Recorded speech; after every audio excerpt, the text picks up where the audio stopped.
네, 안준영 변호사 모셨습니다. 어서 오세요. 네, 안녕하세요. 예. 오늘 이야기 들어가기 전에 저희가 그 전에 한번 이야기했던 36주 태아 낙태. 맞습니다.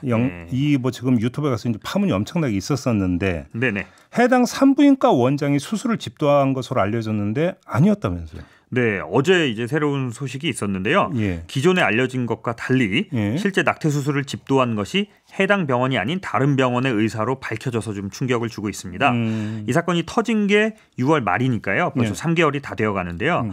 경찰 이야기를 들어보면 그동안 관련자들이 거짓 진술과 말 맞추기를 너무 많이 해서 실체를 파악하는 데 시간이 좀 걸렸다는 것이 발표입니다. 예, 피의자는 총 8명으로 지금 특정이 된 것으로 보이고요. 네. 수술을 집도한 의사 2명과 산모는 살인죄, 간호사 등 보조 의료인은 또 마취과 의사는 살인 미수죄로 그리고 병원 광고를 올린 브로커는 의료법 위반으로 경찰에서 수사 중에 있다고 합니다. 그러니까 다른 병원 소속의 산부인과 전문의. 네네. 그러면 혹시 이 의사가 낙태 전문 의사 이렇게 이해를 해야 되는 겁니까? 뭐 그것까지 밝혀진 건 없는데요. 예. 지금 경찰에서도 계속 추궁하고 있는 게 도대체 왜 병원장이 집도를 하지 않고 다른 병원 의사를 불러서 수술을 했는지 그 부분에 대해서 근데 관련자들이 좀 함구하거나 거짓말을 많이 하고 있어서 아직까지는 실체가 밝혀진 게 없습니다. 뭐 추가로 또 다른 진실이 나올 수 있다 이런. 네, 그럴 것 같습니다. 또 소개해드리겠습니다. 나오면. 알겠습니다. 자, 오늘 준비하신 이야기는 어떤 겁니까? 예, 오늘은 필리핀 이야기를 좀 해보고자 합니다. 네. 예, 2016년도에 있었던 일인데요. 많은 분들이 기억하시겠지만 필리핀 앙헬레스라는 도시가 있는데요. 한인타운이 있어서 영화에도 좀 자주 등장하는 곳인데 거기에 한 한인 사업가가 납치해서 살해당하는 일이 있었습니다. 근데 이게 충격적이었던 건 그 납치 살해범들이 필리핀의 현직 경찰과 국가정보원 직원들이었던 거예요. 국가정보원 직원이 우리나라 국가정보원 얘기하는 겁니까? 필리핀 국가정보원 MBI라고. 필리핀 얘기하는 거죠? 깜짝 놀랐어요. 필리핀의 이제 국정원 같은 거. 거기 직원과 그 경찰들이 총 5명이 그 한인이 살고 있는 집에 들어가서 한인을 납치한 다음에 바로 그날 살해를 하고 다음 날 바로 화장을 시킨 다음에요. 그 유골을 변기에다 버리고 이런 이거 굉장히 심각한 일이 있어서 그 당시에도 한 8년 전에도 우리나라가 굉장히 뜨거웠었거든요. 이 사건으로.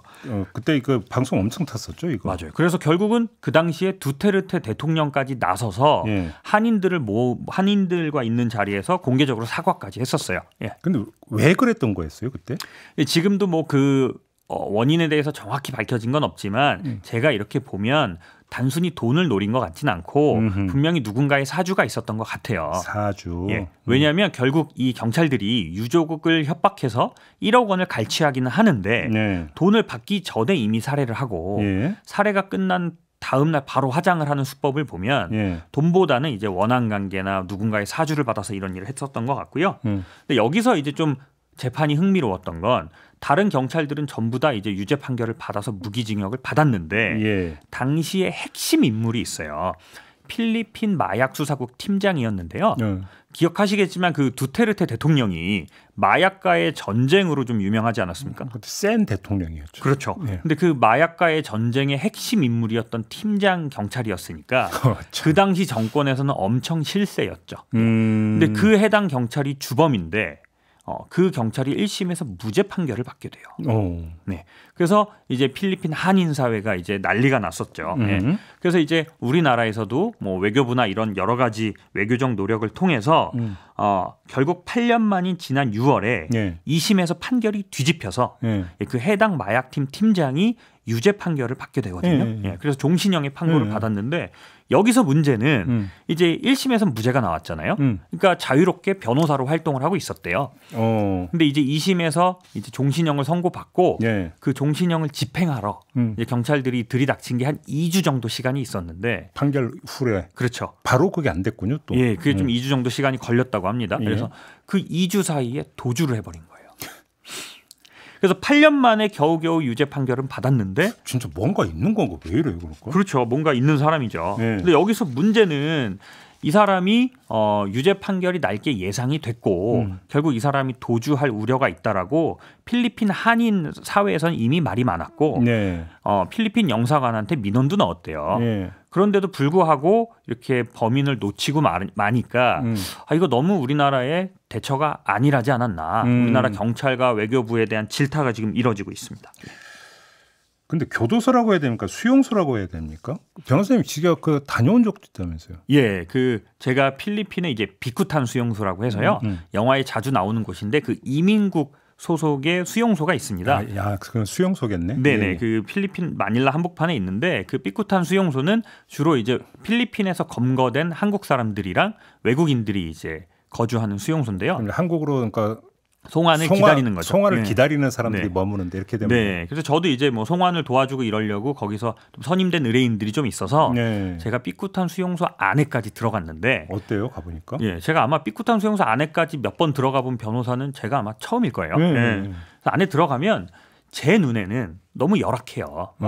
그 더운 나라에 에어컨도 하나 없고 네. 닭장 같은 곳에 사람들이 지내고 있는데 또 좀 안에 이면을 좀 살펴보면 필리핀의 수용소가 또 처우가 너무 형편없기 때문에 그 안이 자본주의 시스템이 굴러가요. 어떻게 해요? 그래서 이제 돈이 있는 사람들은 음식을 배달해 먹고 안에서 요리를 해 먹기도 하고요. 요리까지 해 먹어요? 네, 그 안에도 또 요리사들 중에 또 수용사들이 있을 거 아니에요. 요리도 해 먹기도 하고 예. 또 그 안에서 뭐 천막같이 뭐 집을 짓기도 하고 그리고 이제 돈만 주면 외부인들을 면회를 한다거나 뭐 매춘이 일어나기도 하고 이렇게 좀 무법천지처럼 좀 운영되고 있더라고요. 예. 그래요? 네.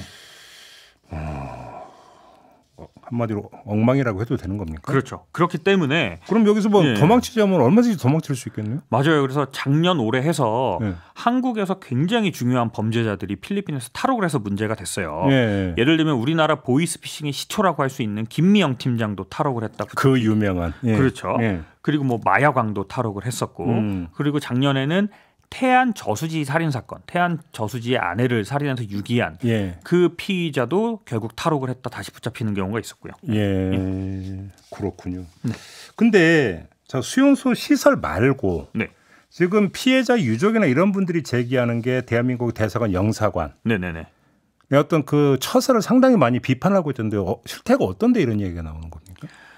근데 제가 이제 필리핀의 현실을 좀 아니까 얘기를 드리자면 제 생각이지만 이 2주 동안 필리핀 사법당국에 좀 공조 요청을 좀 강하게 했더라면 필리핀 정부에서도 이거를 묵인할 수 없었을 거예요. 네. 왜냐하면 어쨌든 필리핀은 개발도상국이고 그리고 한국 외교에 좀 영향력이 미치는 곳이거든요. 아니 우리나라 용어로 이제 법정 구속됐어야 되는 사람이잖아요. 그렇죠. 뭐 체포영장을 빨리 발급받게 한다거나. 근데 이 뭐 사법당국이 설득이 안 된다면 필리핀 그 경찰국이라도 좀 설득을 해서 그 거주지 근처에 경찰 인력만 좀 충분히 배치했어도 도주는 막을 수 있었다고 봅니다. 그러니까 확실히 이 부분에 대해서는 좀 안일했다는 비판을 받을 수밖에 없습니다. 근데 사례가 하나가 더 있는 게 캄보디아 리딩방 사기 조작으로부터 조직으로부터 감금됐다가 탈출한 사람. 네네네. 한국 대사관에 도움을 요청했는데 현지 경찰이 신고하라. 대답을 이렇게 했다면서요. 네, 이런 대사관의 좀 안일하고 좀 무성의한 대처는 늘 매년 뉴스에 나오잖아요. 예. 아니 우리 교민을 보호하는 게 1차 임무 아닙니까? 맞습니다. 그리고 뭐 제가 지금 주한 오스트리아 대사관의 전속 자문 변호사로 일하고 있는데요. 각 우리나라에 있는 대부분의 이제 좀 대사관에서는 한국 변호사들을 이제 한 명씩 자문 변호사로 전속으로 이제 위임을 해서 외국에 우리나라에 이제 주재하고 있는 외국 대사 많이 얘기하는 거죠. 그래서 저 같은 경우도 한국에 거주하거나 여행 온 오스트리아 국민들한테 문제가 생기면 대사님한테 바로 전화가 와요. 그래서 제가 최대한 뭐 신속하게 대응을 해주고 뭐 필요할 경우 제가 경찰에 연락을 해주기도 하고 뭐 국선 변호사를 소개해주기도 하거든요. 근데 이런 시스템이 특히 이런 좀 개발도상국에 있는 한국 대사관에서 좀 운영이 잘 안 되고 있지 않은가. 이런 생각도 좀 들고요. 지금 그 말씀이니까 영화가 떠오르네. 집으로 가는 길이라고. 그렇죠. 그래서 좀 이제 한국 대사관의 이렇게 좀 안일한 행태에 대해서 좀 전반적인 좀 전수조사가 이루어질 필요가 있고 좀 어떻게 매뉴얼이 돼 있는지도 좀 파악을 할 필요가 있다고 봅니다. 그러면 예를 들어서 특정적 예를 들어서 동남아 지역에 우리 공관들만 이런 겁니까? 아니면 또 다른 데서 비슷한 일이 발생하는 겁니까? 뭐 동남아 지역에서 유독 뭐 인도나 캄보디아, 베트남에서 최근에 그런 일이 있긴 했는데요. 사실 작년에는 프랑스 파리 대사관도 한번 이런 일로 곤욕을 치른 적이 있어요. 당시 공항에 인근한 호텔에서 한국 관광객 32명이 탑승한 버스가 무장 강도한테 습격을 받았었는데 네. 그러니까 이게 얼마나 큰 일이에요. 그래서 한국 교민들이 대사관에 도움을 요청했는데 대사관에서는 빨리 한국으로 출국해라. 그래서 임시 여권만 만들어주고 이 사건을 프랑스 경찰 당국에 보고도 안 했다. 이런 질타가 있었던 적도 있는 거 보면 네. 뭐 꼭 동남아뿐만 아니라 우리나라 한국 대사관들이 이렇게 아니라고 게으르고 좀 무능한 대처. 이건 확실히 좀 문제가 있다고 봅니다. 그러면 해외에 거주하는 우리 교민일 수도 있고 네. 아니면 우리 여행객일 수도 있고 그렇죠. 해외에 나갔는데 문제가 발생했어요. 그런데 네. 우리 그 공관의 도움을 못 받아요. 네네. 그럼 어떻게 대처해야 되는 거예요? 현실적으로 우리 공간의 도움을 못 받으면 현지 이제 경찰이나 현지 정부에다가 도움을 요청할 수밖에 없고요. 만약 이게 안 되면 참 이런 말 드리기 씁쓸하지만 빨리 한국으로 돌아오셔서 해결하는 게 답이죠. 예. 그게 답이라고요? 그럴 수밖에 없습니다. 지금 보면 예. 주로 문제가 되는 게 대사관들이 주말이라서 연락이 안 된다. 퇴근 후라서 연락이 안 된다. 이런 민원이 많아요. 주로 양태가 그렇습니까? 그렇죠. 그러면 퇴근하면 땡입니까?